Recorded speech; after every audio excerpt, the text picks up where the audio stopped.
Berikut kunci jawaban mata pelajaran biologi kelas 12 SM atau MA atau SMK atau MAK halaman 212 kurikulum merdeka.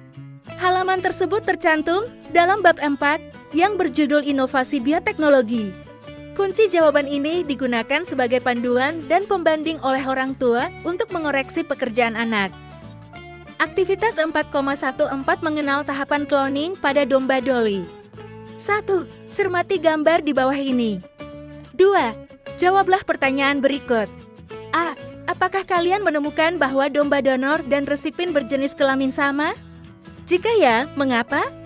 Jawaban, jenis kelamin antara domba donor dan domba resipien sama, karena yang didonorkan berupa inti diploid yang tidak perlu dibedakan jenis kelaminnya. B. Apa yang dilakukan pada sel kelenjar susu domba donor dan pada sel telur domba resipien? Jawaban, sel kelenjar susu domba donor diambil intinya untuk dipindahkan ke sel telur, sedangkan pada sel telur domba, resipien dihilangkan inti selnya. C. Energi apakah yang digunakan untuk menyatukan nukleus dari sel donor dengan sel telur resipien yang sudah dihilangkan intinya? Jawaban, energi yang digunakan untuk menyatukan nukleus dari sel donor dengan sel telur resipien yang sudah dihilangkan intinya berupa sengatan listrik. D. Mengapa sel yang sudah disatukan mampu membelah dan membentuk embrio?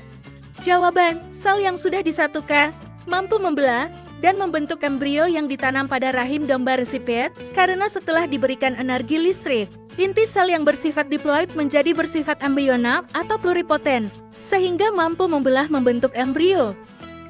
Mengapa domba hasil cloning yang tumbuh dalam rahim domba resipien sifatnya sama dengan domba donor? Jawaban, domba hasil cloning yang tumbuh dalam rahim domba resipien sifatnya sama dengan domba donor, bukan sama dengan domba resipien, karena penentu sifat keturunan dibawa oleh kromosom yang terdapat pada inti dari domba donor, sehingga sifat hasil cloning sama dengan domba donor. Sedangkan inti sel domba resipien yang bersifat haploid sudah dikeluarkan dari sel telur resipien, sehingga tidak menentukan sifat keturunan lagi.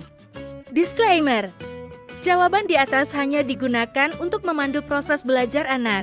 Soal ini berupa pertanyaan terbuka, yang artinya ada beberapa jawaban tidak terpaku seperti di atas.